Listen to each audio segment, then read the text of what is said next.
look at the tan on the face of a one Irish O'Fell. Look at our guy. What's going on over there, Bronze God? It's more of a burn than a tan, but I went over to the elite camp. Or no, not the elite camp, the mega camp. I was still flying back from Oklahoma City the day of the elite camp. So I was there for the mega camp yesterday and didn't do a great job with the sunscreen. So a little red these days. No, it's gonna blend in just perfectly. I like it a lot. Shout out to Ira, by the way. That's Irish O'Fell, managing editor of Warchant.com, for catching up with Florida State legend. I'm gonna call him a legend, Lorenzo Booker. I saw him at the elite camp on Saturday. Got a quick shot of him out there, and then sure enough, you caught up with him on Sunday at the mega camp. Apparently, he's got good stock in town, checking things out. That was cool, man. Well done. Yeah, that was cool. If people can want to check it out at Warchant.com, there's a story up on the site about Lorenzo Booker, who was the star of the 2002 signing class, number one running back in the country, came in with that really highly acclaimed recruiting class. Played at Florida State for 5 years, redshirted that first year. I remember when he redshirted, everybody was like, why is he going to redshirt? He's Lorenzo Booker. And then he ended up staying for the whole 5 years and played 5 or 6 years in the NFL. His son, Kayan Booker, is there you go. Kayan Booker is now a rising junior in high school out there at St. Bonaventure High School out there in California, the same school that Lorenzo Booker went to. I remember Gene hawking the recruiting highlight videos with Lorenzo Booker and them back in the. I think Corey might have bought one back in the day when Corey was before his days covering FSU football. So it all comes full circle. A lot of people saying they feel a little bit old now, seeing Lorenzo Booker with his son at camp. Oh, look at you. You talking about these DVDs, buddy? Talking about Class of 05. I got Sudden Impact 2006. I got them. I got the box set, buddy. Oh, boy. But, so it's cool. And his son is not offered yet at Florida State. He does have a couple offers, Colorado State, a couple other schools, but is really hoping to maybe end up at Florida State. And as you can tell in that picture, he's a little bit bigger than Lorenzo. He's 6'2", 200 pounds, and Lorenzo said he's still growing because he's 15 years old. All right, well, check that out, warchant.com, if you're a member, and you should be. Hopefully you joined us when we got this thing started almost a year ago now at the $1 rate. You can join for $1 now, but that'll only get you up to about football season. 3 months for $1, still pretty darn solid. Or you can join us for an entire year for 50% off. It's $49.99. What are you waiting for? Softball's going to be doing great from now on, it seems like. Basketball will be on the upswing. Baseball's got a vacancy to fill. Football, clearly on the right trajectory. And we're going to talk about the top 40 here shortly, Ira. This will be everybody's factored in composite genes there, typing it all in, making it all work. So I guess before we start unveiling them, Corey and I have talked about on the podcast. I'm sure you guys have talked about on Seminole Headlines. You've been doing this a lot longer than Corey and I for Warchant. How much more fun, I guess, was it putting this top 4 together versus years prior? I mean, just totally different from the last 5 or 6 years, maybe 6, 7 years. Because back in the day, it was a lot of fun. Then there was a period there where it was like, how am I going to come up with 40 players? And you're putting guys in there from 25 to 40 who you weren't sure were going to play much, and even if they did play, you didn't know how good they'd be. Now I felt terrible. There's guys I left off my list. I'm sure there's guys you left off your list that you feel bad about because you think they're going to be contributors and are good football players, but we're trying to pick the 40 most impactful. And you just had to cut some guys off. It's definitely a different challenge than previous years. Mm-hmm. All right. Hit the thumbs up if you could, everybody. We certainly would appreciate it. All it does is just ping the video out to the masses and let them know that we're here hanging out, talking about Florida State football. So just tap it. You don't have to smash it. You can, though. But just hit the thumbs up, and we certainly would appreciate it. Show that you like the video. And with that said, let's go ahead and show 36 through 40. Again, everybody factored in on this from Warchant.com. Gene Williams, Jeff Cameron, Tom Lang, Irish O'Fell, Corey Clark, myself. It was tough. It was tough this time around. But again, it was really fun to kind of look at what they've got and what's going to be on the field for Florida State this upcoming season. So let's check it out here. Ira, again, 36 through 40. Winston Wright checking in at 40. Ja'Kai Douglas at 39. DJ Lundy, 38. Kevin Noles, 37. And I'm saying this out loud because this will also be on a podcast, everybody. So I know you all can read and see, but, we got people listening on the pod. And then Tate Rodemaker.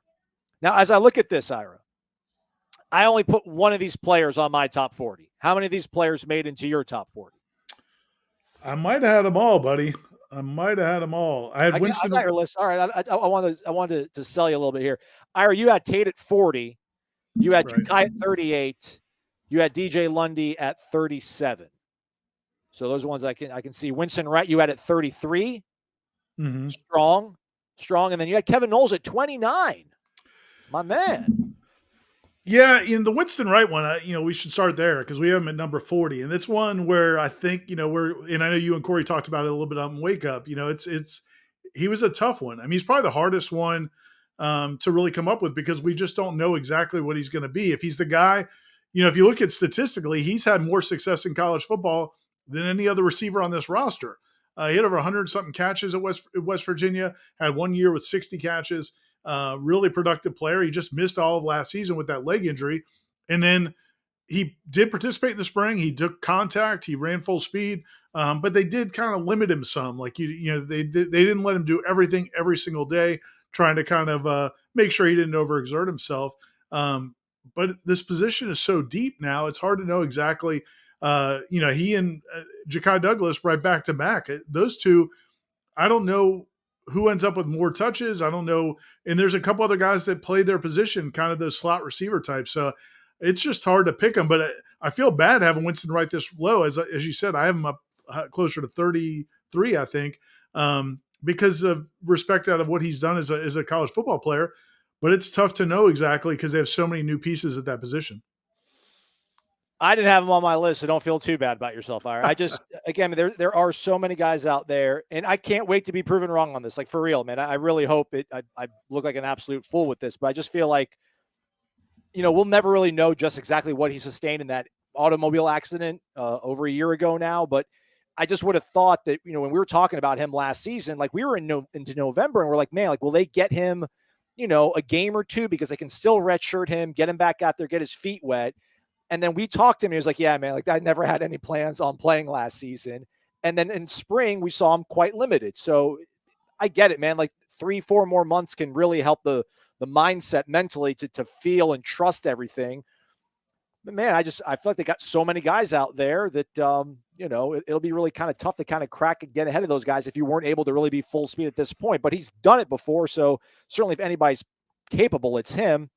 I mean, Ja'Kai at 39, that feels really low. I think I had Ja'Kai pretty darn high on my list. I mean, I think I had Ja'Kai at 30 on my list. I think Ja'Kai is like your sneaky, possibly number one slot receiver. I'm just trusting that kid that much. I don't have Lundy on the list, a 4-2-5 scheme, and he's your third best linebacker probably. I don't know how much impact that's going to have. Kevin Knowles, if I'm not mistaken, I'm going on hearsay here. I think he was on Micah Pittman's vlog when Micah was still part of the program saying that he was going to probably be out half the season. Now, granted, once he's back in the fray, he's a guy that's been doing this, so he might be able to jump in and make some impact. And then with Tate, when you're talking about having a Heisman contending quarterback, like what Jordan Travis is going to be, I just don't know where your backup factors in. I get it. Like if Jordan misses a game or a half of Louisville, Tate comes in, he certainly will be deserving of this. But just feels like, man, when Florida State's had Heisman contending quarterbacks, those guys have been available at every single turn of the season. So I didn't have Tate on my list for that reason, but I did have Ja'Kai on my list. I'm at 30. So there it is. And if you go to warchant.com, everybody, you can see where everybody on the staff individually place those players on their top 40. But just how refreshing is this, Ira? A Winston Wright, a Ja'Kai Douglas. These guys are barely getting into the list. Whereas, I mean, gosh, seasons prior, if you had a kid that even was coming off an injury, had caught, 80 balls at a Power 5 program, it'd be much higher. That's where we're at now, man. Let's enjoy that. Well, yeah, I agree. I also think that what you're seeing is that I think certain positions have been pretty overvalued, whether it's fair or not. I'm not saying it's wrong, but there's a lot of defensive linemen and probably offensive linemen, way more than 5 of each, 3 or 4 of each. They're going to be rated really high because DJ Lundy's a guy. I mean, I get it. He's a backup linebacker, but he was 5th on the team in tackles. So it's not, for him to be almost off the list seems pretty low. Winston Wright, same deal. He's had over 100 something catches. So it's going to be, I think there's going to be, we do this every year. You sent Corey and I the list from last year, and there's some picks I feel really good about. I think I had Johnny Wilson down in the low 30s, so I don't feel real good about that one. So there's always lots of hits and misses. But I think the thing with, part of its position, what's valued. And I think, Kevin Knowles is tricky because, like you said, he made that comment, but I've also seen him say things on Twitter about he's coming for it all this season and that type of stuff. So I don't know exactly what his total health situation is, but he's a guy that's been almost a full-time starter for 2 years now. So, I'm not, I couldn't leave him off the list unless I know for sure that he's not going to be able to contribute a whole lot. Lundy really had the 5th most tackles on the team last year? I believe so. I think he had 48 tackles. All right. Yeah. My bad, Yeah. DJ. I put you on the list. Sorry, man. Well, the thing about Lundy, what's interesting about him, I've always thought this interesting because Jeff and I argue about it sometimes on headlines because he just feels like anybody at that position is not all that good. Well, I feel like he judges DJ Lundy, and a lot of people do, based on 3 years ago when he got forced into playing. When he was a freshman, he wasn't in good shape. He wasn't ready. He had not really I don't think he even played a whole lot of linebacker in high school. And so I think people still have that vision of him. I mean, I think he's a nice, solid player for them last season. Like I said, he was pretty productive. Now, some of that's probably on special teams too, but I think some of these guys I feel like maybe should be a little bit higher. But to your point, I mean, there's guys that aren't on the list who I think we're probably going to regret. One guy, you and I, Aslan, were the only two people that threw in votes for Destin Hill, and Destin Hill didn't make the top 40, and you and I are the only ones that had him in there. So there's going to be a lot of at the end of this season, we'll be able to point to some of these things and take glee and some other ones and maybe hide from embarrassment. I had Destin at 40. You had him at 34. What do you like about? I just think physically, man, he's just so well put together. I look at him and I just see those LSU receivers of yore, man. I see like just physically the way he's put together. I see like a Jarvis Landry, Jamar Chase. I see that kind of kid. Sam Spiegelman, who's a really great reporter for On3 recruiting wise down there in Louisiana, talked about him being one of probably the best high school receiver he's seen around there. Just feel like, man, if he can get his feet wet quick enough, he's a guy that can probably game break a game or two here and there. And then maybe special teams is also an option for him. Yeah, and I think the rust factor is something to consider, but I don't know, man. I go back to Jimbo back in the day. I was talking about the easiest positions to get on the field early are the furthest away from the football, and that's why a lot of times wide receivers and sometimes cornerbacks can play because there's not as much. It's tougher if you're closer to the middle of the field. There's a lot more going on there, and that kid had elite speed. He, like you say, he's got a great frame. He came in great shape from everything we've heard. He showed up and he's ready to go. It's not like he came in looking like a guy who hasn't played football in 2 years. So is it going to take some time to knock off some of the rest? Probably, but you have a month of preseason practice. And I just don't think there are a lot of guys on that roster that have all of his physical tools. I mean, you've got some fast guys, you've got some agility guys, you've got some guys with size, you've got some guys who don't have a lot of size. But I mean, he's a pretty rare package. I mean, there's a reason he was so highly regarded. So it's a little bit of a flyer. And I talked to some people in the business who think we're crazy. Well, we've got 4 of them on our staff apparently who didn't have him in their top 40. So I'm not saying it's a slam dunk, but I think, man, the kid's got a lot of raw ability. Yeah, and again, man, it's a 13-week season. Not necessarily saying he's going to go and catch 5 for 80 against LSU, but just.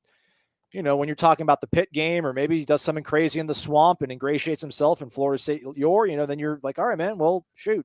Yeah. Or Florida State Lore, rather. You're like, all right, man, then maybe he does deserve to be the 33rd guy, the 40th guy. Because, yeah, man, just like, Ja'Kai Douglas, we talked about on the podcast the other day, like Ja'Kai Douglas in 21. I mean, you think about the catch he made against Notre Dame, I think in the fourth quarter, like that long, or maybe it was in the first half.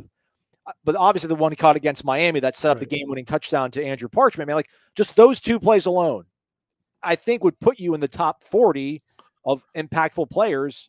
If Florida State wins 8 games, 9 games, 13 games this upcoming season, I think just Destin Hill's got that potential. Or Ja'Kai Douglas, yeah, and I agree with you. And I probably had Ja'Kai lower than I wanted to, and lower than I originally wanted to. But then I just kept I do believe in Destin Hill and what he brings physically, and I also believe in Winston Wright and his production. So I ended up pushing Ja'Kai lower than those guys. But I see what your point.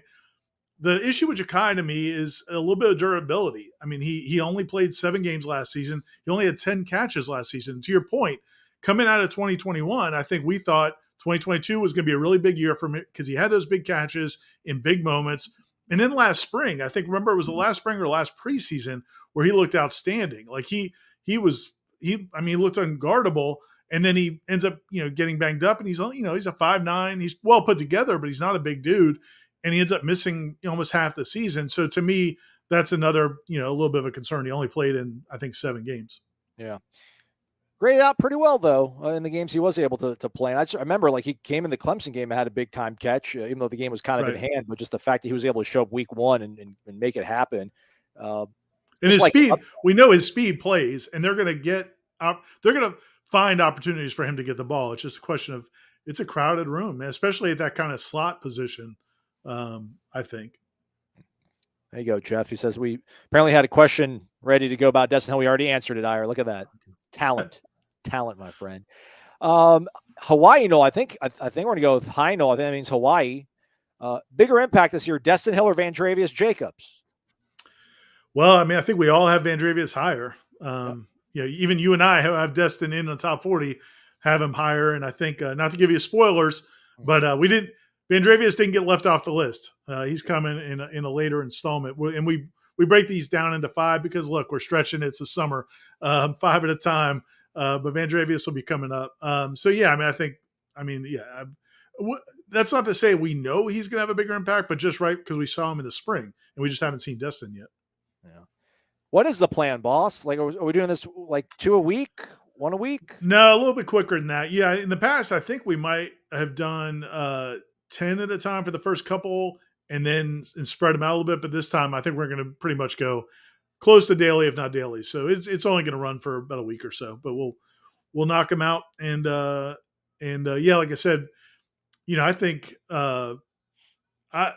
Vandrevius is one where I don't feel risky at all about the fact we have much higher. Like, I think he's going to be, I'd be stunned if he's not a big contributor. Some of these guys, we're not sure about it, wide receiver, but I'd be stunned if Vandrevius isn't a key player.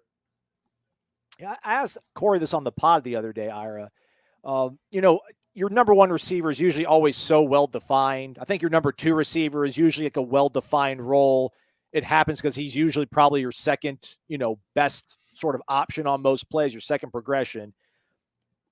Let's not talk about tight ends, but when we talk about wide receivers, like the third most productive wide receiver, I guess, by virtue of being the third most productive, you might be considered the third best. Like, do you think that whoever is the third most leading wide receiver in terms of either catches or yards, will that be because they are that more dependable targeted receiver, or will it just be the way it shakes out because 1 week it's going to be maybe Vandrevius Jacobs has a big game. The next week, maybe it's Winston Wright that's got the big game. Week after that, maybe it's Ja'Kai. And then depending on how that all settles out, one of them emerges as that guy. Or do you think it will be like a guy will carve out that niche as like the third best wide receiver? Yeah, and that's a great question. I think it's going to be game by game because that's what it was. That's kind of how Norvell calls it, right? I mean, it just seems like it's going to go by what the defense is doing and where guys happen to be lined up at certain times. I mean, right now, we would think it's going to be Johnny Wilson is number 1, and then Keon Coleman is number 2, and then probably Kentron Portier is number 3. I mean, I think that's what we think based on what we saw in the spring. But I don't know that, Kentron may not finish with the third most. It could be Tofili, or it could be Jaheim Bell. I mean, I'll be honest, man. I'm fascinated to see what the personnel groupings are this season. Like, how often guys are on the field. Like, I don't, getting ahead of ourselves, I don't think I have Morlock on my top 40 because I don't know how many 3 tight ends. I mean, how often the third tight end is going to be on the field, and how, I just think you have so many receivers and running backs. I think Ja'Kai Douglas is going to get a lot of those snaps out at receiver. Not Ja'Kai Douglas, excuse me, Lawrence Tofili is going to be in the slot a lot. It's tough, man. It's really hard to predict. But to your point, yeah, I don't think the statistics are going to tell us, yeah, that was definitely the number 3 guy. I really think it's going to play out. Part of it's like a guy like Darian Williamson, to me, is another one that, durability is a concern. He was out at the mega camp on Sunday. I don't know if you saw, if he was at the elite camp when you were out there, but he was out there at the mega camp on Sunday. And I swear, looking at him from the side, I didn't see his face at first. I thought it was Xavier Rhodes. Like, he's building. Yeah. Huh? He's a Clydesdale, man. He's built like exactly like Xavier Rhodes was built to me. back when he was here, and it's just like, dude, that's an NFL body, and we haven't seen NFL production out of him yet, but that could come. Well, he had a game. He had a game before, and then he got Yeah. a little bit derailed with that injury there. Yeah, I mean, to your point about personnel groupings, I just wonder, like, we can maybe all sit here and agree that Kentron, based on what he did in the spring, is probably your third best wide receiver right now. But like, will they go Johnny, Yeah. Keon, Kentron in the slot? Like, I don't think so. Try Towers. Yeah, I don't see that happening. So it's like No. maybe that's where a guy like Van Dravis can maybe sneak in, or a guy like Ja'Kai or Winston Wright when he finally gets right. I think, more like, I don't think Corey had him on his top 40. I had him, low in mine. Again, I just think it's like, man, you come week 8, week 9, week 10, maybe by that point, he's comfortable playing at this pace. And then it's like, all right, man, like, throw that dude in and see what happens on 3rd and 6. Like, who's going to guard that? He's going to body dudes up, I would imagine. So, but it's just good to know that they have a 6'7" tight end, and the managing editor has been doing this forever. Is like, maybe there's not a role for him immediately to be a top 40 impactful dude. So. I mean, I like him, but it's just hard to see where, it's hard to predict he's going to have more than like 15 catches. So it's tough to say. I think Jaheim Bell, Marquise Douglas are 1 and 1A, I think, because they're different, but they're both going to be out there a ton. I think they rotated tight ends a lot the last few years, but I don't know that was because that's what they want to do. It's just they didn't really have a lot of great tight ends, and it seemed like Cam would get banged up here or there. But I think Jaheim and Marquise are going to be out there a whole lot. Agreed. Kayvon's wondering, if Jordan were to get hurt, does Tate vault to the top spot? I mean, I think so for sure. I think we didn't really talk about him. You mentioned Aslan, you mentioned Tate. There's just a question of whether or not he needs to be up there because you don't think he's going to play a lot. I do think, he was huge in that Louisville game. And the fact that he's run this offense now for 4 years, he's been here the whole time Mike Norvell's been here. He's very adept at this system. I feel like I made this comment on headlines a while ago. I don't know how you feel about it, but I think with the weapons they have on the offensive, the weapons they have at the skill positions and what they have on that offensive line, I think I think Tate could be a really highly successful quarterback running this offense. I mean, this is not last year. Jordan was number 1 on our list because we felt like he had to be Jordan Travis, the showstopper. Like, he had to make plays. He had to win it with his legs and do all these other things. He had to be the one-man gang that we saw at times the year before. Now, I don't think Florida State needs that at quarterback. Like, they just need a quarterback, and I think Tate could do that. But yeah, I think Tate's the guy. Now, does that mean he's definitely the guy in 2024? I think that's wide open. I mean, I think Brock Glenn becomes a factor. AJ Duffy maybe becomes a factor. Maybe even Luke Kromenhoek becomes a factor. Maybe they get a portal quarterback. I mean, I wouldn't. Tate's definitely the number 2. I mean, I see what you think, Aslan. I think Tate's definitely the number 2. Would be the one if Jordan went down, but I don't think that's a guarantee he is number 1 in 2024. Yeah, funny how that works. I agree with all that. Yeah, I mean, for sure, if Jordan's helmet gets knocked off, they're going to trot Tate out there for sure. Tate's he's the backup quarterback. I mean, to your point, yeah, man, this offense is really quarterback friendly. That offensive line is stout. The weapons they have are I mean, that we've talked about them ad nauseum for a reason. I mean, they're really, really good. But I mean, we've heard about Jordan's ability to get them into the right plays. Obviously, Jordan's, what he does to defenses in terms of just having to defend him, having to keep a pair of eyes on him, just the threat he poses. I mean, I know you're not saying it's going to be like a complete, smooth transition if Jordan were to miss time that Tate comes in there.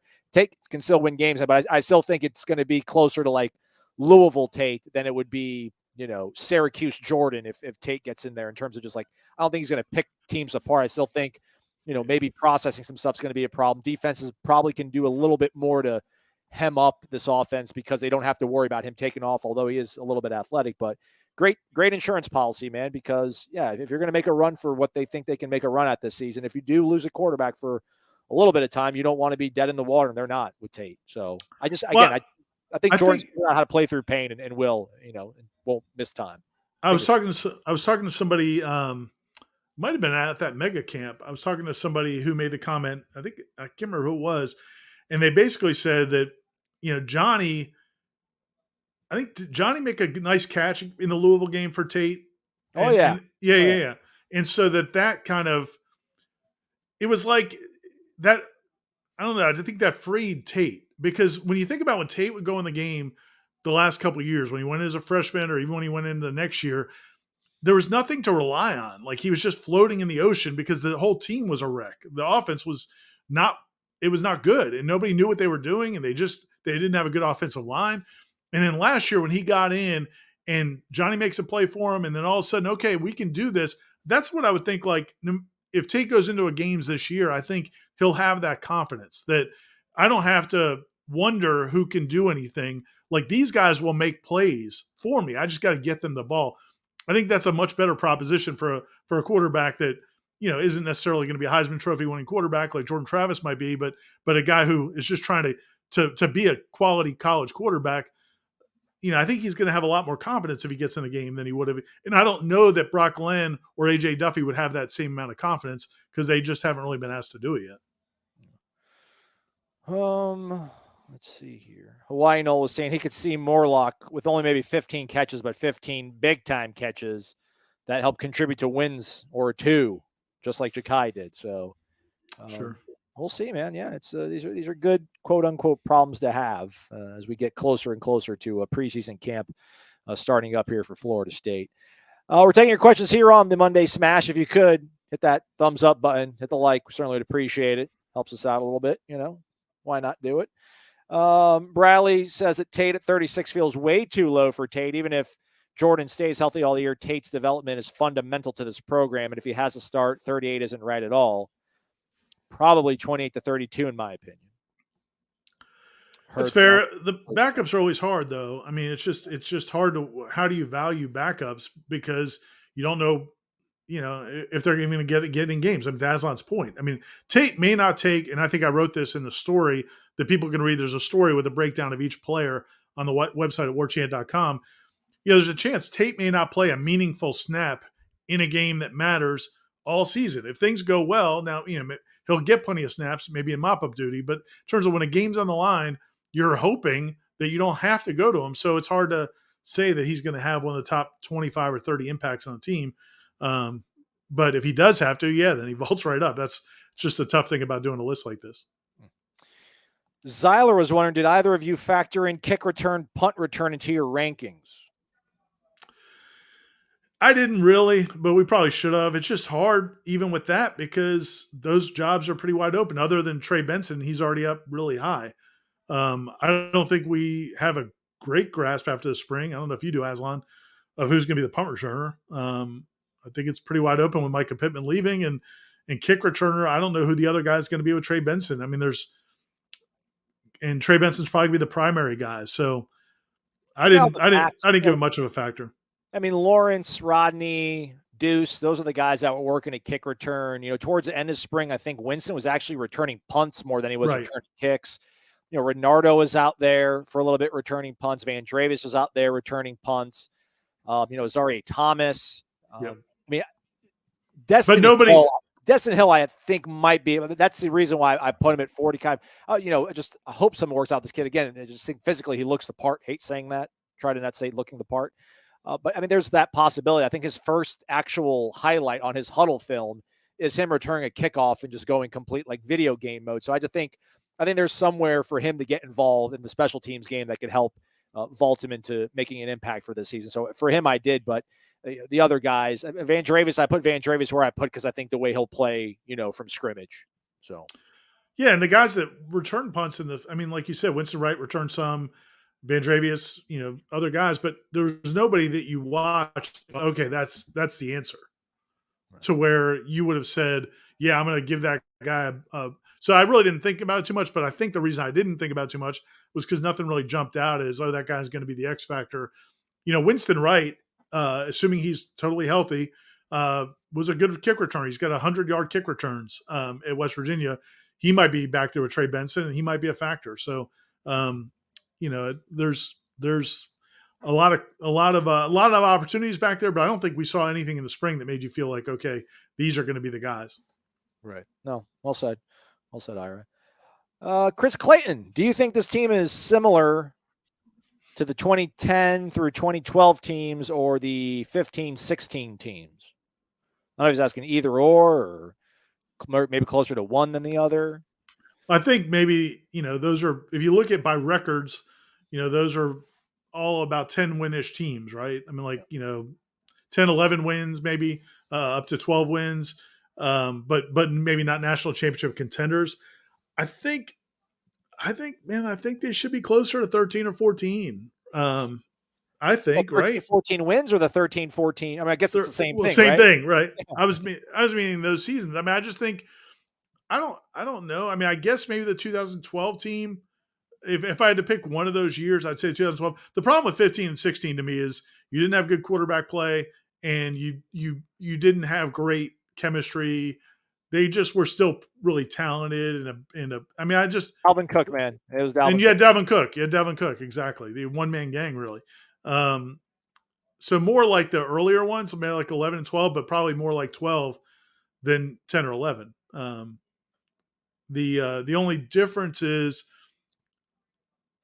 I don't know. I mean, like the 12 team, Look at you that schedule. Look at that schedule, man. Like that's how do you not see 11 wins? oh, I'm with you. I'm You know what with I'm you. saying? That's so I would say closer to 12. I mean, I think Oh, you when know, I was saying 11 and 12, I'm talking about the years. yeah, I was yeah, talking about the yeah. years. Yeah, I, yeah, I think closer yeah. to 2012. I mean, because out of those five Right. teams in those years, I mean, 12 is the most successful. So I think that's what you're looking at. Yeah. If I had to say like going head to head, like this team versus that team, I think this team's, I feel like is, and maybe it's recency bias. I think this team's a better team than 2012 because the 2012 team, if they had won, like we can go back and look at the NC State game and the Florida game and say those are games they should have won, and that's I will say that forever. But I don't think that was a team that should have been undefeated. Like I wasn't in love with everything about that team. I think this team might be a little bit more of a complete team, but pretty similar. I think Jimbo just, I don't know, man. I don't know if he didn't trust EJ. Maybe EJ didn't deserve to be trusted. It just, that offense should have been better, I think, than it was. Yeah. And especially in the games where they lost. Yeah, I'm trying to pull up this, the stats, but I guess I need to maybe go to a different site than what I have pulled up. But I just, the 2012 defense, I think we probably felt better top to bottom, front to back Right. than we do about this defense. But Right. offensively, Right. yeah, man. You know, Trey's probably, I don't know, man. I love Chris Thompson. I don't want to say I feel better about Trey Benson than I do Chris Thompson, but I think I probably do feel better about Jordan right now than I did about EJ Manuel. So Right. feel really good about it. But yeah, again, man, looking at that schedule is just, I hate saying because it's like, all right, man, I'm sure Alabama every year looks at their schedule and like, who are we going to lose to? We're the better team. And then they end up losing a game. It just happens. But even if they lose one game on this thing, man, they're still probably going to play for the conference championship. And then you win that. Who knows where you end up? So, yeah, I guess 2012 is my answer. Final answer. Good question, Chris. Yeah, I would definitely go 2012 over any of those other years. Eric Angel says national championship if Daryl Jackson gets his waiver. Are you losing sleep over this? I'm not losing sleep over this, Ira. Some people are, some people aren't. It's fine either way. I think. Like, is there? I don't think. It is June, so it'd be nice to get this thing figured out already. But we just haven't heard anything that makes us think that there's something going afoot right now with that. Yeah, I mean, I've talked to a couple of people who are like, yeah, it's not a sure thing. But then I've talked to other people who are like, if this doesn't get approved, including some people pretty high up, if this doesn't get approved, like there's a problem. There's a problem with the whole system because this one is what it's said to be. He did come to Florida State because his mother lives in the area and she's got a health issue. It would seem to be a departure for the NCAA to not do it. But until it comes through, yeah, everybody's a little bit concerned because you just don't know. But I think some people are concerned anytime anything drags out. But man, these things always drag out. Again, like I said, Jordan Travis, his was a little bit different because he was within the conference. But when he left for Louisville to come to Florida State, they didn't find out till like right at preseason camp that he got cleared. And I think for Louisville was cooperating with it. In this case, I think Gene's reported on our message boards and maybe some other shows that we do that his understanding is that Miami is not very cooperative with this situation. Louisville understood that Jordan Travis got a bad deal and they were trying to help Florida State get him eligible. Miami is certainly not going to help Daryl Jackson get eligible. So that's part of it because the conference has to talk to both schools and then work through it. So we'll see. But I mean, from everything I could tell, they think he should get it, and they expect him to get it. I don't know, Graded out at but 72.4 last year, so that's pretty solid. 60 is kind of like your baseline, so he graded out above that. So no, man, like it would be a blow to things for sure. I'm not going to let that sink or really, I'm not going to let the waiver my confidence in what the team is going to be if it's some reason weren't to work out. But I get people wanting to be at complete full strength with all the weapons that you possess. So I totally get it. But, I don't know if it's Corey Simon we're talking about here or, Timmy Jernigan. So, but hopefully it gets figured out here sooner rather than later. Because again, it is June, man. Good grief. Figure it out, Indianapolis. We'll get to speak to some of these new freshmen, these newcomers tomorrow. All right, I think tomorrow and then Wednesday we'll speak to every single player that's been part of this Tribe 2023 class. What are your thoughts on, Corey and I had defensive backs down at the bottom of our top 40 freshman defensive backs. He had KJ Kirkland, I had Quindarius Jones. I had Conrad Hussey too. We're going to speak to Conrad Hussey tomorrow, I think, if I'm not mistaken. Where are you at in terms of the possibility, likelihood of a true freshman helping out at safety? Because it seemed like the portal was certainly going to be something they were going to pull out from in terms of a accomplished safety. But I don't know what that stands right now with the calendar and the clock and looking at all that sort of stuff. So, I mean, can you see a true freshman, maybe not again against LSU, but October being part of the mix? Yeah, I mean, if I think I had KJ Kirkland in my list and then took him out, and I don't have Quindarius in there. I did not. I faded the freshmen. I faded the freshman DBs, Aslan. No offense to them, I liked them. I mean, I thought they were all impressive. And I know you had Conrad Hussey in your top 40, right? 39, man. Why not? St. Thomas Aquinas, man, great program. Should be ready day one.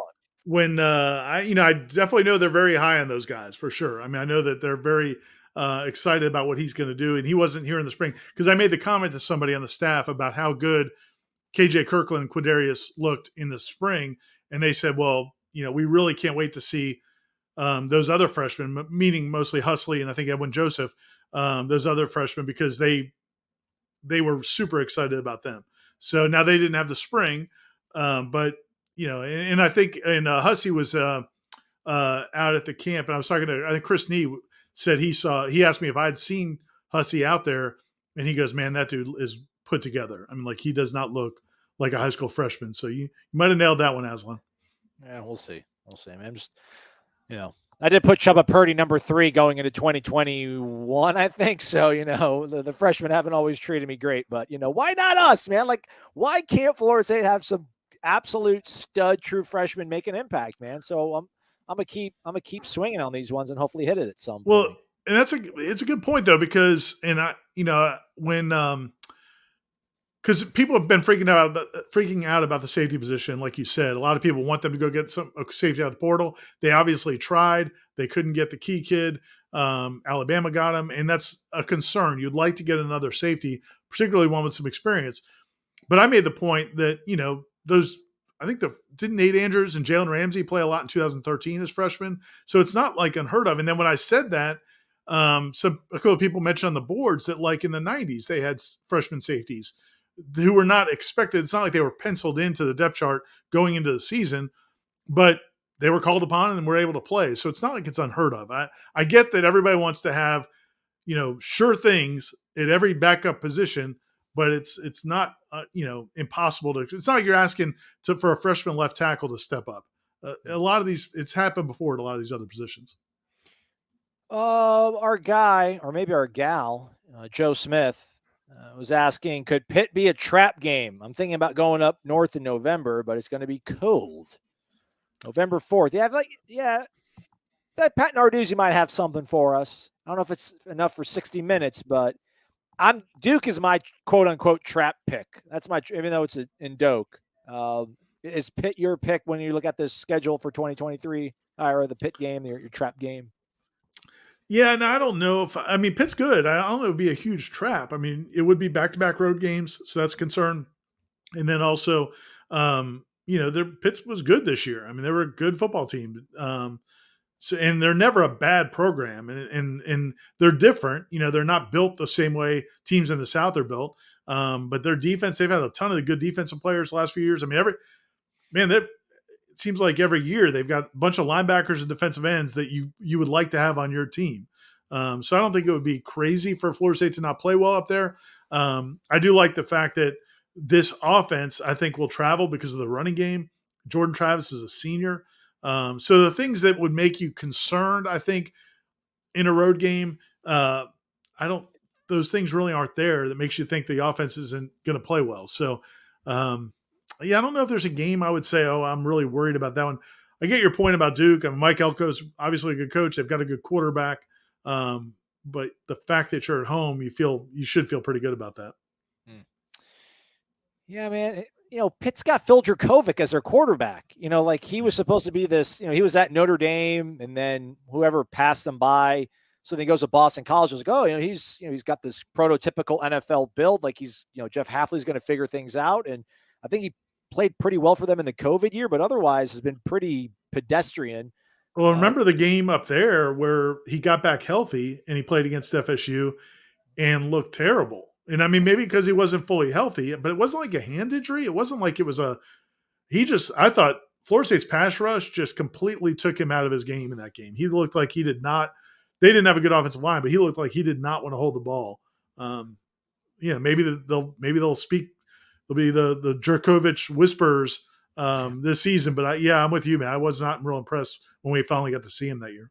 Yeah, that offense, I mean, obviously they lost Kenny Pickett, but they also lost Mark Whipple as their, offensive coordinator. They did take a bit of a step back. So we'll see how it goes. But yeah, I get everybody. It's November. It might be cold, but they'll be all right. I mean, Tallahassee's not exactly the tropics in November either, so they should be quite prepared. Jordan Harris with the adorable baby avatar wearing the shades. Nice. How often will we see two tight ends this year, do you think? Two tight end set, that is. Play calling possibilities are limitless with these playmakers. I think a whole lot. I mean, I think you're probably going to see a whole lot, two tight ends and one running back. I think you might see three tight ends. I mean, Chris Thompson, I keep going back to that interview. Remember him in the spring when he was talking about the different options and what it does when you've got tight ends that are athletic and you've got multiple of them where now when the defense can't line up, and just say, okay, that tight end's in, so it's a running play, and that tight end is in, it's a pass play. It's a big deal, man. It just takes away so many of the defense's advantages, and the fact that we've seen Marquiston can run for his size. And Jaheim Bell impressed me with his blocking. I did not expect him to be a guy that would be a willing blocker, but there were some moments in the spring, especially when he went up against Verse, where I was like, okay, I think he knows he knows he has to prove that to be an NFL top, highly sought after top draft pick, and I think he's committed to doing it. Yeah, my favorite part of that with talking to Thompson was just like, he's like, yeah, man, we are really hard to defend. He's like, Oklahoma decided, they were not going to let us, run the ball on them. Because, remember, like Trey was, destined to run for 1,000 yards last year, and he absolutely was kind of hemmed up against Oklahoma. He's like, that's why we ended up throwing for 400 yards against Oklahoma. So it's like, all right, yeah, man, like decide how you want to lose the football game, and then Florida State will pick that as their method to win. So, but yeah, man, as intriguing as Kyle Morlock is, man, Marquiston's done it, man. Marquiston just has that. I don't want to call him Nikola Jokic because like Nikola Jokic is the best basketball player in the world right now. But like you look at Nikola Jokic run up the floor and you're like, this guy is supposed to be like this all-world, basketball player, and he is. Like, yeah, Marquiston isn't built like Vernon Davis or enter Gronk, all these kind of guys, man. But he figures out a way to work the leverage and the angles, and he gets open, and he's got pretty reliable hands. And then, obviously Jaheim is all that stuff you want. So I heard your boy Russillo talking about Jokic the other day on a podcast. And he said that when he was looking at him, when he's looking at some of the international players that year for the draft, he said the only thing he remembers thinking is, man, the fat kid can pass. But he was like, there was no comparisons to even like what that could be. And that's to your point. Like, there's just not a lot of dudes built like Marquiston Douglas. And I think the FSU staff thinks Marquiston, there was a point in time a couple of years ago where they were talking about moving him to tackle, and he didn't want to do it. But there's a belief that he's going to be a big time NFL, not big time, but he'll be a really legitimate NFL player for the tight end. So yeah, man, he's a weapon. It's the whole reason he's called Biscuit, right? I've always thought it was because he's like a biscuit away from being an offensive lineman. So shout out to Biscuit, though. Making plays. Ask Oklahoma. They know who Biscuit is. Making plays all over them here. The red zone, those red zone targets though, like, because somebody asked about Morlock, if it's 15 catches, well, I mean, man, that the red zone options, I mean, it's kind of wild, man. They got a lot of big bodies, with big catch radiuses. I mean, even if they don't maximize their guy, I mean, if they just run out Johnny Wilson and Keon Coleman, whoever you want to put in the slot, Jaheim Bell at tight end, what do you do? And Jordan Travis is back there. And like it could be 3rd and goal on the 7. He can run it in, no problem. Like it's crazy. Here we are. Look at us. Who'd have thunk? This guy did it. I did not think like this year 4. Golly, loving it. All right, we'll see if there's any questions about football that pop up on here. Again, check out warchant.com, the preseason top 40 most impactful players. It's up on the website right now. Flash it back up here for you if you're just joining us. If you could hit that thumbs up, we certainly would appreciate it too. Tate Rodemaker, 36. Winston Wright, 40. I should go in some sort of order here. Winston Wright at 40. Ja'Kai Douglas at 39. DJ Lundy, 38. Kevin Noles, 37th. And then Tate Rodemaker, 36. Again, if you go to warchant.com, there's a write up there, courtesy of the staff. And you can see, a little bit of a capsule on each of these players where they were in years prior and the reason why they're kind of in those positions. Again, this is voted on by everybody on staff at warchant.com. Gene Williams, Jeff Cameron, Tom Lang, Irish O'Fell, Corey Clark, and myself. So take it up with all of us on our different platforms, whether it's the website, whether it's the podcast, or it's the YouTube comments, and sound off. Let us know what you folks think. All right, and I know it didn't end the way we wanted it to out there in Oklahoma City, but you did go and watch Florida State give another challenge to winning the national title in softball. What did you take away, I guess, from being back out there, seeing that team perform and seeing them compete and hearing the way they talked about each other and where they want to go moving forward? No, it was awesome, man. I think and then what I tried to write afterwards was that we all focus so much on, just who wins the last game. And I get it. And I'm not saying it's about moral victories, but at the end, you cannot tell me that this Florida State softball team didn't get everything they could get out of this season. I mean, going back to during the year when they went and, swept Clemson on the road, winning the ACC again, what they did, the perfect game in the regionals, sweeping Georgia in the super regionals, going out there, winning 3 straight to get into the championship round.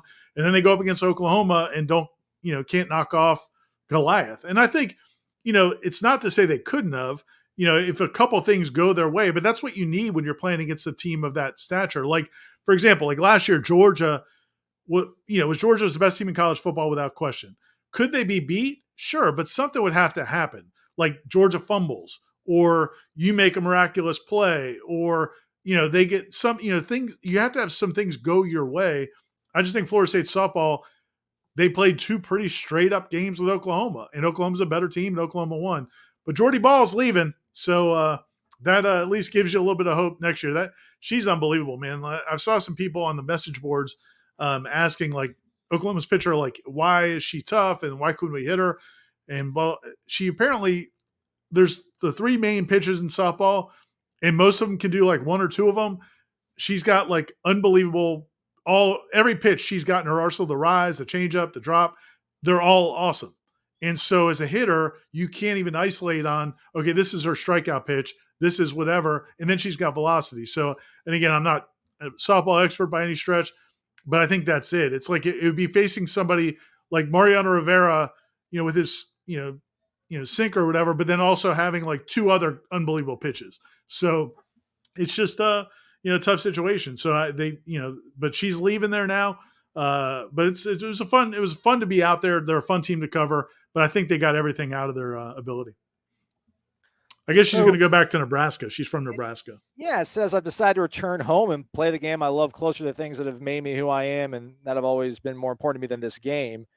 Well, then, like, why didn't you just go to Nebraska from the jump, Jordy? You could have helped us out down here. Would have had another ring or 2 on our hands.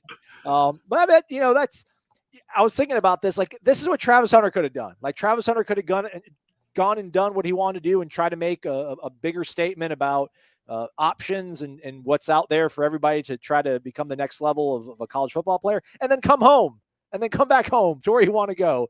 But he decided to go to Boulder. So, I guess this is addition by subtraction for Florida State in some kind of weird, cosmic way, right, Ira? I mean, if she's not at Oklahoma, and Florida State's going to have to figure out how to replace all the innings Kat Sandercock performed, but Maybe not that this offsets one or the other, but I don't know. I mean, does Lonnie have to look at building a team or like building a team that can beat Oklahoma?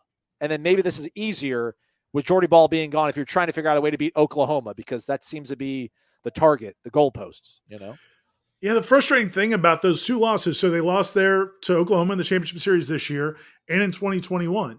And I went out there that year too. And that team, Florida State won the first game. But then they went back to the senior pitcher, Giselle Juarez, I think was her name, who had been great, but I think had struggled that year, just wasn't pitching as well. And then she just found it. And she was lights out. She pitched 2 complete games to beat them in those next 2 games to win the national title. That was pretty awful luck. That just if she had not pitched the way she did during the regular year, Florida State was probably a better overall team. And then in these games, Florida State's right there with them, but Jordy Ball was pretty unreal. I mean, she didn't give up a run I think she pitched around close to 25, 27, 28 innings, something like that, against the best teams in the country in the World Series and didn't give up a run. So she was good all year, but she got better at the right time. And you got to give them credit for getting their star pitchers to pitch that well at that moment. But yeah, I mean, I think I don't think Jordy Ball, because you got to score also. I mean, Stanford's got the best pitcher in the country probably, and they got knocked out. They couldn't score. So I don't know what Nebraska has around her offensively. I don't know that she's going to make them a national championship winner, because I don't know if they'll have the offense that Oklahoma has. Oklahoma had everything. So if they just have a regular pitcher, then maybe Florida State was hitting around their number 2 or number 3 pitcher in the first few innings of that game. So they almost had a 4-0 lead. I mean, they were, because they had a 3-run home run taken away. So at least you feel like you got a better shot. If she had stayed at Oklahoma, it felt pretty awful, I think. Yeah. Zyler asks, Ira, do you have a good story or memory from your trip to and from Oklahoma City? Could be non-game related. Travel, dinner. Travel out there was not ideal. I got stuck in Dallas and didn't even have time to sleep. I spent 5 hours stuck in Dallas, kind of catch a flight at 7 a.m. So that wasn't great. Did you hotel or did you just sleep at the airport? They offered me the hotel. I took it, but basically just to have a place to spread out and work. I was afraid if I tried to go to sleep and then I'd miss the flight, then I would have a hard time getting in. So yeah, I got into Dallas at 12:30. By the time I got to the checkout counter and rescheduled flight, it was 1.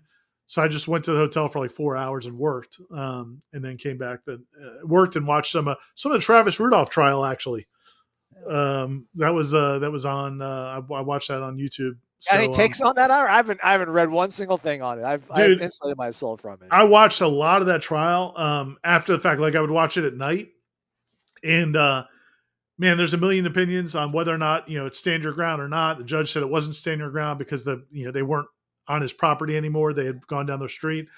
I feel like those dudes went there with bad intentions. I mean, they clearly went there with bad intentions. There's text messages showing they went there with bad intentions. So they started the issue. What's up for debate is whether or not they had guns. I mean, one of them definitely had a gun. We don't know whether or not he was pointing the gun at that time. Travis says 2 guys were pointing guns at him, so he's got to shoot before they shoot him. I feel like that's fair. One of them definitely had a gun. They dropped it down the street. To me, it would have been really ridiculous to find him guilty because there was so much evidence. There's text messages from the girl and her brother saying he's a dead man walking and you guys need to go shoot him up. One of the guys definitely had a gun. He's admitted he had a gun. And Travis says the guy was pointing a gun at him. So how you would say that beyond a shadow of a doubt he's guilty, that seemed weird. Seemed impossible to me. And then the jury obviously agreed. They found him not guilty in 4 or 5 hours. So a terrible deal, tragedy. A guy got killed, but they did go to his house to do something not good. But yeah, man. Anything else otherwise interesting out there? Just the Oklahoma people. I'm not, look, man, I'm not here to crap on the Oklahoma people, but the Oklahoma Twitter fan base, how people feel about FSU Twitter. Yeah. It's kind of how I feel about Oklahoma Twitter after that, because man, some of the umpiring in that first game was ridiculous both ways. It was bad both ways. But if you said anything about it, those Oklahoma softball fans went berserk, and they're still tweeting at me. So I was not a big fan of the Oklahoma Twitter softball Twitter community, but other than that, it was fine. All right, winding things down, we've hit the top of the hour here. Just Rich Wallace, who was part of the baseball program. Link Jarrett brought him down here from Notre Dame. He was at Notre Dame with him, right? He brought the whole gang, right? With him, Rustano, or was Wallace elsewhere? Yeah. No, he was with him. Yeah. He's a UCF guy. He played at UCF. His coach at UCF was a real natural. I mean, even if they had still been at Notre Dame, he would have been the natural choice for them if they could get him. If they couldn't get Joe Girardi, that was a weird one. That Joe Girardi was out there the other day, but yeah, no, I think it's a loss for Florida State. Rich Wallace is a great recruiter, really connected in the state of Florida. I think Link wanted to keep that staff together, but man, that's the job that guy wanted. Like with Chuck Ristano, when they were leaving Notre Dame, Chuck Ristano wanted the Notre Dame job when Link left, and Link wouldn't have been offended if Chuck Ristano took the Notre Dame job. I don't think they're offended that Rich Wallace took the UCF job. It's his alma mater. It's a perfect fit. And I'm sure Link's really well respected. Florida State's a great job, so they'll get somebody good for that position. But you'd like to have kept him because I think he's really well respected as a recruiting guy. Jason Jackson I shouldn't say not being retained at Alabama, but he's a Tallahassee native. Was the interim coach after Brad Bohannon was relieved of duties for being involved in maybe some sports betting stuff that you shouldn't do when you're the head coach of a collegiate baseball team. But hope he won a lot of money on that bet. I mean. Right. Yeah. Seriously, because what your career, you got fired with cause. You don't get any of that money. You don't collect any of it. Ristano's your pitching coach. Everything Jackson's ever done in his career is pitching related. I mean, have you ever heard? I mean, is that something you think is a possibility? I mean, it'd be good for the homecoming sort of aspect, but I guess maybe sometimes the fit's just not right and you can't really force it. Yeah, because that's what we heard at the time was that if Chuck Ristano got the Notre Dame job or another job he might have been up for, that maybe Jason Jackson would have been the guy that Link was able to bring in. And Florida State's, Florida State and Jason Jackson flirted throughout the years. I talked to some people in the baseball community who seem to think that Alabama, there's a likelihood the new coach that they hired from Maryland would probably try to keep Jason Jackson there because those players love him. He's done a great job there. Unless he's bringing his own pitching coach, there's a chance he'll stay there. But he's going to be pretty high demand elsewhere as a pitching coach, which is what he really does. So I was curious about that, and he and Link are really tight. But I from the sounds of it, it seems more likely that he'll find another home or stay where he's at as a pitching coach as opposed to coming here. All right. No, there we go. We touched them all pretty much. Maybe hoops next time. Oh, we talked about Nikola Jokic. We did it all. Ira.